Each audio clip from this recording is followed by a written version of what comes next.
Praise the lord. प्रभुंकर महानाम धन्यवाद हो। प्रिय प्रभु को लोक मैंने आज आम देखा पाइबा एक विशेष संवाद जे तुमर यौवन काल सृष्टिकर्ता को स्मरण कर बोली जहाँकि ज्ञानी सोलोमन कहती आसु आम बंची थिबा समय आमर यौवन अवस्था आमर हाथ गोड़ शरीर ठीक थिबा समय आसु ये बेले आम आमर सृष्टिकर्ता को स्मरण करूँ। आज आमर शीर्षक है रिमेम्बर योर क्रिएटर। अपना सृष्टिकर्ता को स्मरण कर। प्रभुंकर गौरव हो, प्रभुंकर महिमा हो, जहाँकि लेखा अच्छी देखा पाइबा उपदेशक पुस्तक 12 अध्याय 1 पदरे यही प्रकार लिखा जाए, आउ तुम्हें यौवन काल अपना सृष्टिकर्ता को स्मरण कर, जेहेतु दुसमय आसुअछि जो सब वर्ष तुम्हें कहब ए सबुरे मोहर किछि सुख नाही, से सब वर्ष सन्निकट होउछि। प्रभुंकर महानाम धन्यवाद हो। प्रिय प्रभु लोक माने प्रभु कथा कहउछंती कौन ताहा रिमेम्बर योर क्रिएटर। तुमको जड़े सृष्टि करी अछंती, तुमको जड़े तैयारी करी अछंती, बनाई अछंती, गढ़ी अछंती। जेमिति आदम को गढ़िले प्रभु से प्रकार तुमको मध्य गढ़ी अछंती। तो सेथिपाई आज प्रभु कहउछंती कौन कर, तुमर यौवन काल यौवन अवस्था अपना सृष्टिकर्ता को स्मरण कर। कहीं यौवन अवस्था आम भूली जाओ सबू क्षेत्र में आम अग्रगति होता आमर पाठ पढ़ा, आमर कैरियर, आमर समस्त विषय आम इंटरेस्ट हो, व्यस्त रहू। कौन केतेक लोक तो पापर व्यस्त रहती, केतेक लोक अधर्म व्यस्त रहती, केतेक लोक आउ खाइबा पीवा मजा मजलिस करिबार व्यस्त हुअंती। तो ए परिप्रेक्षी प्रभु कहउछंती सुन, कौन सुन, तुमर सृष्टिकर्ता को स्मरण कर। प्रिय प्रभु को लोक माने आज दुनिया रे प्रभु को विश्वास करथिबा लोक माने समस्त कार्य करती, विशेषकर युवक युवती भाई भौणी मान को यह मु प्रेरणा दिए। आज आम देखुछु ए दिन मानक अनेक एक्सीडेंट आउ लोक माने मरी जाऊ अछंती। कोरोना महामारी तो अनेक लोक मरीगले, केतेक पुओ झियो अनाथ हो गले, केतेक भाई माने स्त्री हरा हो गले, केतेक भौणी माने स्वामी हरा हो गले। किंतु आज प्रभु कथा कहउछंती कौन स्मरण कर। कौन स्मरण कर, तुमर जड़े सृष्टिकर्ता अछंती, सृष्टिकर्ता परमेश्वर अछंती, ताहाको स्मरण कर, भूली जाओ नहीं। कहीं जेहेतु दुसमय आसुअछि, दुखर समय आसुअछि, कौन समस्यार समय आसुअछि, आहुरी विपदर समय आसुअछि। आम पृथ्वी पृष्ठ को जिते देखू कौन ए कोरोना महामारी अनेक प्राण नाश कला, अनेक क्षतिग्रस्त हेले एवं यही प्रकार आहरी अनेक विपद मध्य पृथ्वी पृष्ठ को आसुअछि। मु कहू नहीं, प्रभुंकर जीवंत वाक्य धर्मशास्त्र कहे। तो सेथिपाई कौन करंतु प्रिय प्रभु को लोक माने अपना सृष्टिकर्ता परमेश्वर जड़े अछंती, ताहांको स्मरण करंतु, ताहांको मने पकांतु। जहाँकि लेखा जाए स्थान रे आउ तुम्हें यौवन काल रे अपना सृष्टिकर्ता को स्मरण कर, जेहेतु दुसमय आसुअछि जो सब वर्ष तुम्हें कहब ए सब मोहर किछि सुख नाही, से सब वर्ष सन्निकट। प्रिय प्रभु को लोक माने एतिबाई आसु जी आमको सृष्टि करिसंती ताहांको भूली जाओ ना न जाओ, ताहांको भूलंतु नहीं। किंतु लोक माने भूली जाती कौन यौवन अवस्था आमर बल थाए, जड़े मनीषर जड़े युवक युवतीर यौवन अवस्था बल थाए, शक्ति थाए, शरीर रे बल थाए, से माने कहारी कथा शुणती नहीं। प्रिय प्रभु को लोक माने एथिपाई आसु आमे से सृष्टिकर्ता परमेश्वर को मन पकाऊ। आज प्रभु कथा कहउछंती, आज प्रभु चेतना दौरान जदि भूली जाई अछंती ताहले मने पकांतु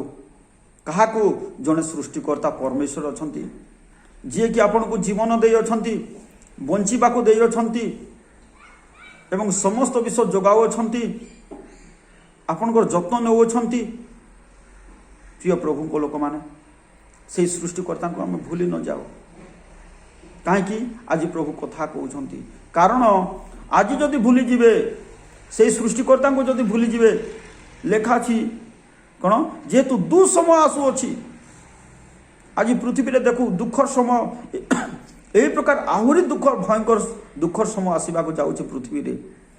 प्रिय प्रभु को लोक मैंने ये आम मन पकाऊ से प्रभु को से सृष्टिकर्ता परमेश्वर को जहाँकि लिखा जाए गीत संहिता पुस्तक 50 अध्याय 22 पद यही प्रकार लिखा जाए जदि आपण आज मन पकाइबे नहीं प्रभु कौन बोली कहते देखंतु गीत संहिता 50 अध्याय 22 पद यही प्रकार लिखा जाए हे परमेश्वर को पासोरिबा लोक माने तुम्हें माने यह विवेचना करो कौन विवेचना करो तुमको प्रभु जीवन बंचिबा को दे अछंती कहीं बाइबल लिखा जाए मनुष्य जीवन घासर फूल पानी फोटका सदृश समान कौन आहरी कौन लिखा जाए जहाँकि आयुब पुस्तक को देखू 14 अध्याय यही प्रकार गोटे कथा लिखा जाए आयुब पुस्तक 14 अध्याय स्त्री जात मनुष्य अल्पायु और दुखरे परिपूर्ण से पुष्प तुल्य प्रस्फुटित होई कटा जाए मध्य से छाया तुल्य बही जाई स्थिर न थाए। प्रिय प्रभु को लोक माने स्त्री जात मनुष्य अल्पायु आ दुखरे परिपूर्ण लेखा अछि तो से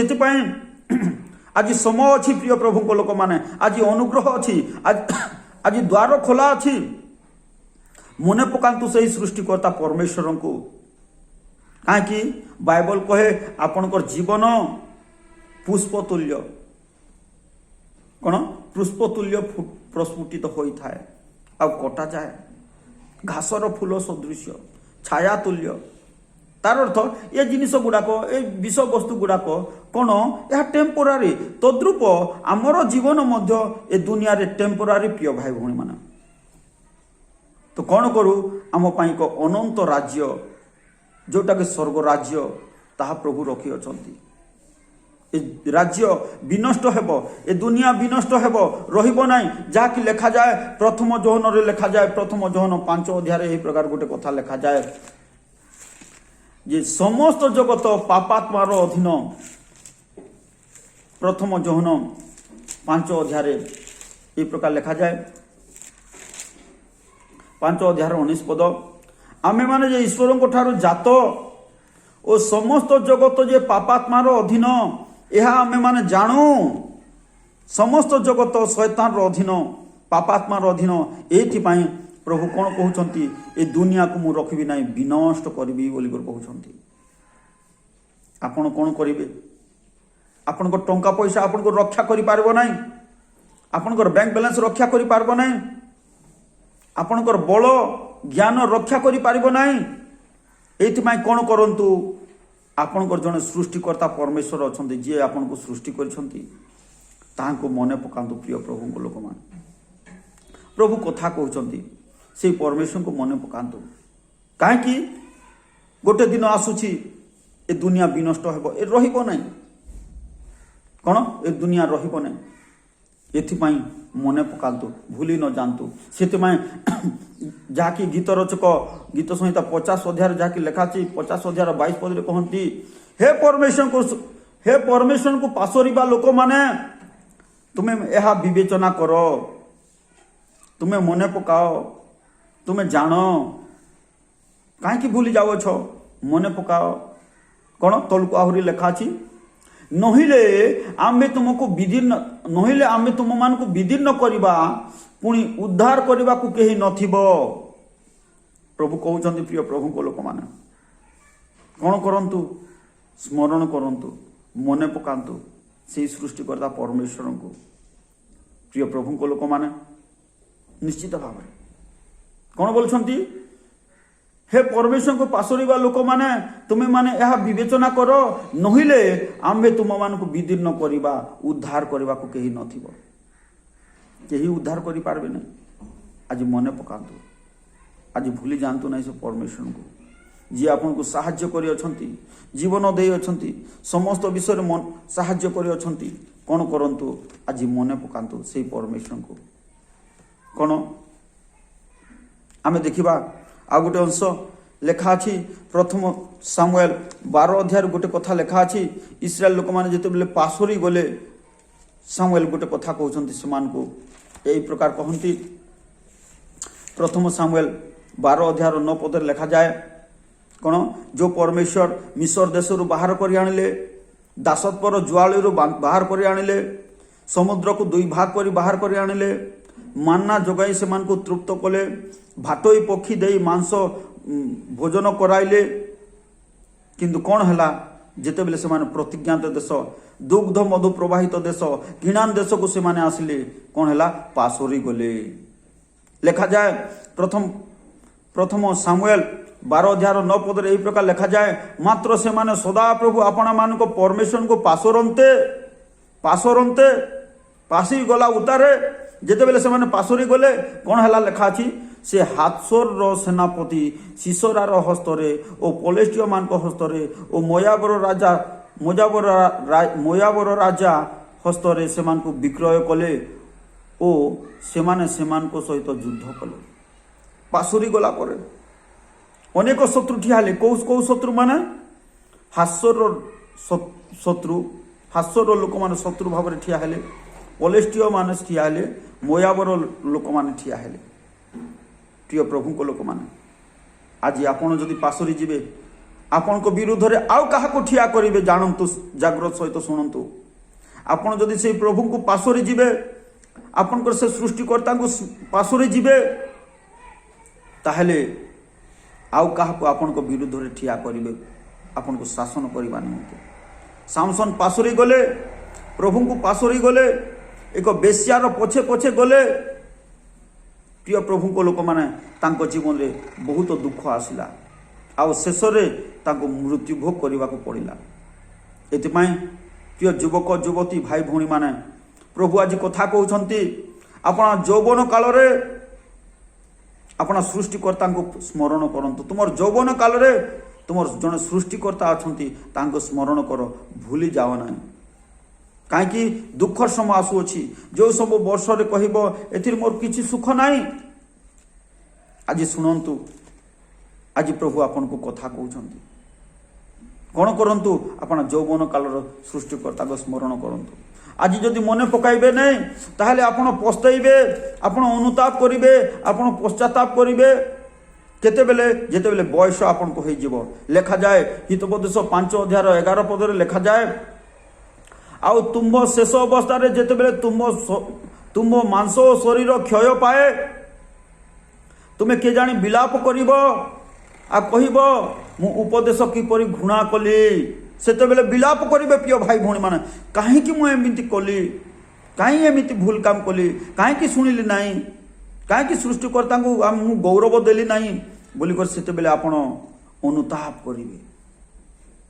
जाकी ज्ञानी सोलोमन तांकर कोन अनुभव रे से कहंती काहे 700 पत्नी आउ सबु मिसी पाखा पाखी जाकी 1000 पत्नी उपपत्नी से ग्रहण कले से सब तांको सुख देला ना से भूली गले से सब सुख रे से व्यस्त रहिले आ भूली गले तो प्रभु कथा कहउछंती प्रिय प्रभु को लोक माने कौन प्रभु कथा कहउछंती से अनुताप कले से पश्चाताप कले आ कहंती तुम शेष अवस्था रे जेते बेले तुम मांस और शरीर क्षय पाए तुमे के जाने विलाप करिवो प्रिय प्रभु को लोक माने से समय को आपण जगंतु ना वर्तमान समय अछि आपण को सृष्टिकर्ता परमेश्वर को स्मरण करंतु कौन कहंती ज्ञानी सोलोमन तुमे विलाप करिवो 12 पद रे लेखा जाए आ कहिवो मु उपदेश किपरि घृणा कली पुणी मोहर मन अनुजोग को किपरि तुच्छ कला आज प्रभु उपदेश दौरान घृणा करंतु नहीं, निजको समीक्षा करंतु आ कौन सृष्टिकर्ता से परमेश्वर को मन पकातु। कहीं 13 पदरे आहरी पुणी लिखा जाए, मु अपना शिक्षक मान कथा मानिली नहीं और जो माने मते शिक्षा देले से मान को वाक्य प्रति अपना कान डेरिली नहीं। कौन यही प्रकार अनुताप करी कहिबे। तापरे कौन है कनक्लूजन जहाँकि 14 पद लिखा जाए, मु समाज और मंडली मध्य सर्व प्रकार दुर्दशारे पड़िली। प्रिय प्रभु को लोक माने आपण कहीं से दुर्दशारे पड़े, आज से सृष्टिकर्ता परमेश्वर को मन पकातु आउ से परमेश्वर रास्तार विश्वस्त भाव में चलतु। प्रभु कथा कहते ना शेष अवस्था जिते आप शरीर मांस क्षय पाए दुर्बल हेले अनुताप करेंगे, कहीं आमर पालकों कथा शुणिली ना, प्रभु दासों कथा शुणिली ना, मोर आत्मिक पिता कथा शुणिली ना बोली आप मन आप पश्चाताप करेंगे आ सर्व प्रकार दुख सर्व प्रकार समस्या पड़े। प्रिय प्रभु को लोक मान ये आज मन पकातु आपन जन सृष्टिकर्ता अच्छा, ताहले प्रभु आपन को साहाय्य करेंगे, अनुग्रह करेंगे। प्रभु ये वाक्य द्वारा आपन समस्त को बुझा साहाय्य करते। आम प्रार्थना करवा। मंगलमय सदा प्रभु तुमको धन्यवाद दौचु परमेश्वर, तुम्हें गौरव और प्रशंसा तुम्हें नियो प्रभु। ये वाक्य अनेक को स्पर्श करू, प्रेरणा दो प्रभु। अनेक जपरी बुझी तुम्हें जो सृष्टिकर्ता परमेश्वर तुमको गौरव देवे मन पकाइबे, तुम्हें दया कर साहाय्य कर। निश्चय प्रार्थना शुणुच प्रभु, धन्यवाद दौचु। जीसु का नाम प्रार्थना करुछु, आमेन।